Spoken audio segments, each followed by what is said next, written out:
Oke guys, sebelum kalian melanjutkan video ini, jangan lupa untuk tekan tombol like, comment, subscribe, dan jangan lupa untuk share ke teman-teman kalian, oke? Sayyid Qutb memiliki nama lengkap Sayyid Qutb Ibrahim Hussein.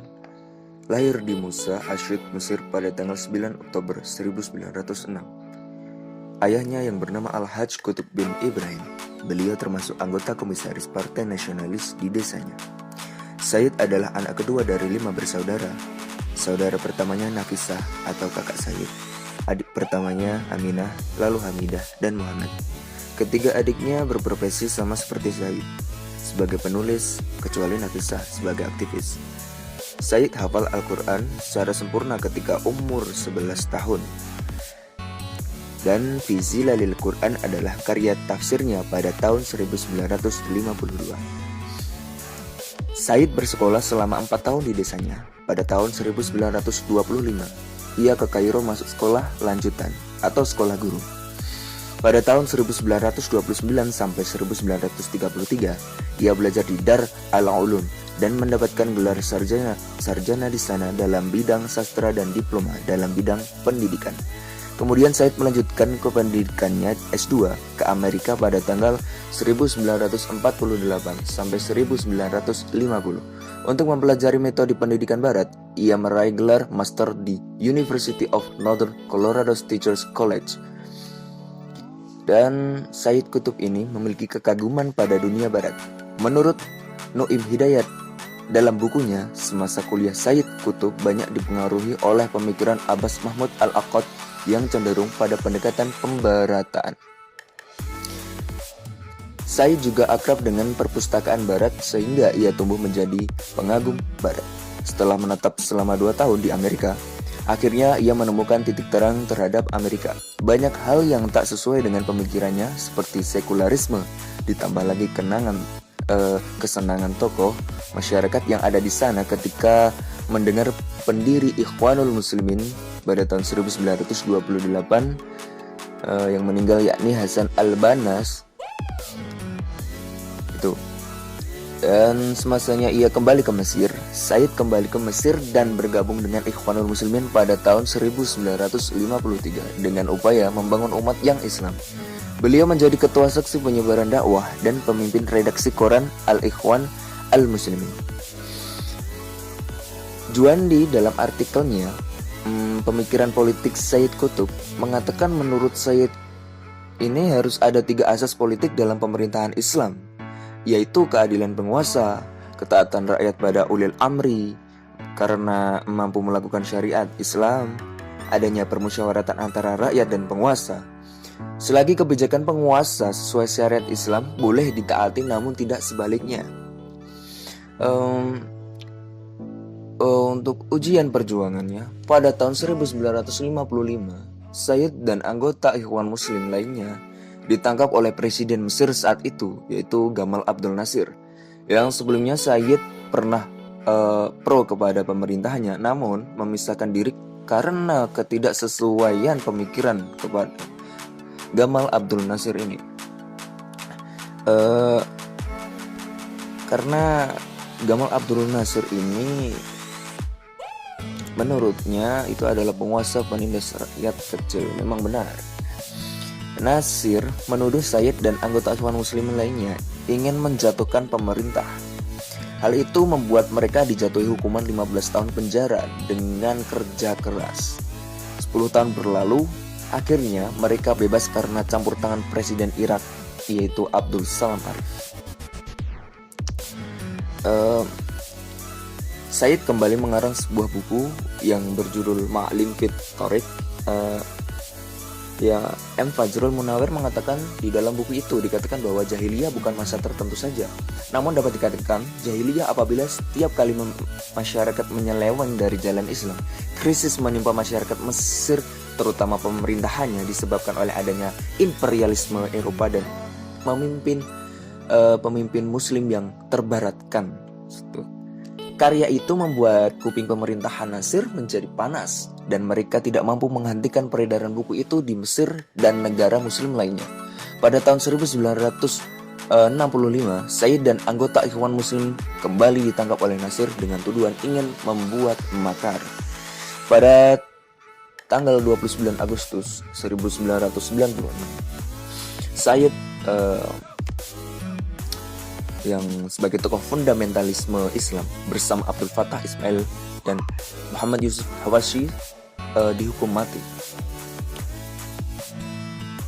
Dan sekarang 20 lebih karya beliau 22 karya beliau masih dipakai dalam dunia akademisi, khususnya di dunia pemikiran. Untuk selanjutnya adalah tentang signifikansi Sayyid Qutb dengan tafsir jahiliyah. Kata jahiliyah sangat relevan ditafsiri oleh seorang kutub yang pada masanya ia sedang berhadapan langsung dengan soal sekularisasi masyarakat Mesir yang menurutnya adalah praktik jahiliyah modern, dengan situasi yang terjadi di sekitarnya saat ia menyelesaikan tafsirnya yang diberi nama Fi Zilal Al-Quran. Akan diproses model penafsiran jahiliyah yang proporsional karena konteks dan semangat masanya juga mendukung. Dengan membaca karya tafsirnya yang utuh dan orisinil, yaitu kitab Tafsir Fi Zilal Al-Quran yang jumlahnya 30 juz, akan diketahui metode berpikir dan perspektif penafsiran yang dibangun karya tersebut dan karya-karya lainnya. Sebagaimana ditegaskan oleh Esposito, mencerminkan suatu visi revolusioner yang sama sekali baru yang lahir di pengalaman pahitnya selama di penjara. Selain itu, Sayyid Qutb adalah representasi dari tokoh mufassir di zamannya yang berhalauan radikal fundamental atau tafsir fundamental. Bahkan di saat menyusun tafsir zilalnya yang monumental yang memperlihatkan pengetahuan spiritualnya tentang yang gaib, pada waktu bersamaan pula ia sedang menyusun ideologi fundamentalis baru.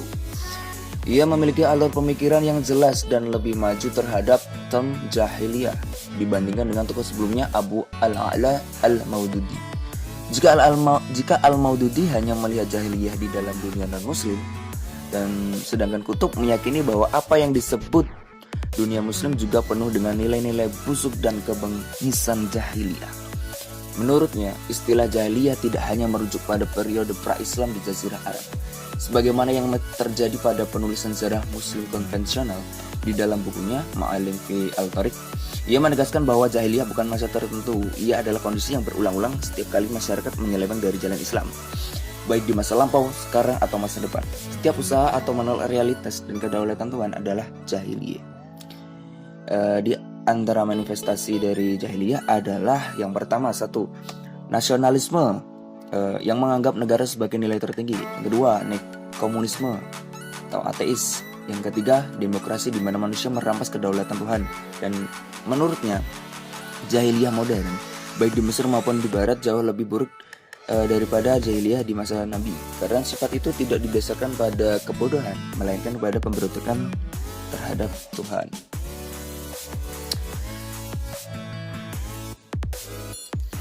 Dalam pandangan Armstrong, Qutb memiliki pemikiran sangat kritis. Sebagai seorang novelis dan kritikus sastra, ia melihat sejarah secara mitis, tidak melakukan pendekatan terhadap kehidupan Nabi seperti sejarawan ilmiah modern lainnya yang melihat peristiwa sejarah secara khusus dan terjadi di masa silam yang jauh. Riwayat hidup Muhammad baginya tetap merupakan teladan orisinil saat ketika agama dan manusia bersatu dan bertindak bersama-sama. Riwayat ini dalam pengertian yang paling dalam adalah simbol yang menghubungkan masalah keduniaan dengan ketuhanan. Jadi kehidupan Muhammad mewakili kehidupan ideal di luar jangkauan sejarah, waktu, dan tempat. Kehidupannya membekali umat manusia dengan pertemuan konstan dengan realitas tertinggi atau ultimate reality. Lebih jauh, Sayyid Qutb memiliki sikap yang keras soal hegemoni Barat. Ia anti Barat karena Barat menurutnya adalah biang keroknya segala kebobrokan yang menimpa sistem pemerintahan para pemimpin dan masyarakat Mesir. Secara keseluruhan, masyarakat Mesir saat itu ia gambarkan sebagai masyarakat jelmaan dari masyarakat Arab pra-Islam atau jahiliyah, karena tak Islami dan anti-Islam menggantikan prinsip Tuhan sentris sebagai sentral dalam Islam dengan manusia sentris, manusia sebagai sentral.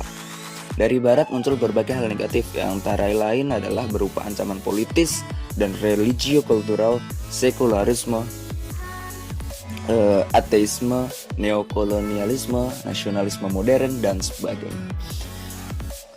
Selanjutnya, kutub berupaya mencegah timbulnya pemisahan antara agama dan masyarakat di satu sisi dan ateisme di sisi lain, dan mengajukan konsepsi bertemakan sosialisme Islam. Selain itu, menurutnya krisis yang menimpa masyarakat Mesir disebabkan oleh adanya imperialisme Eropa dan para pemimpin kaum muslim yang telah terbaratkan. Itu teman-teman penjelasan dari saya tentang yang pertama itu biografi dari Sayyid Qutb, dan yang kedua tentang signifikansi Sayyid Qutb dengan tafsir Jahliyah. Oke, terima kasih.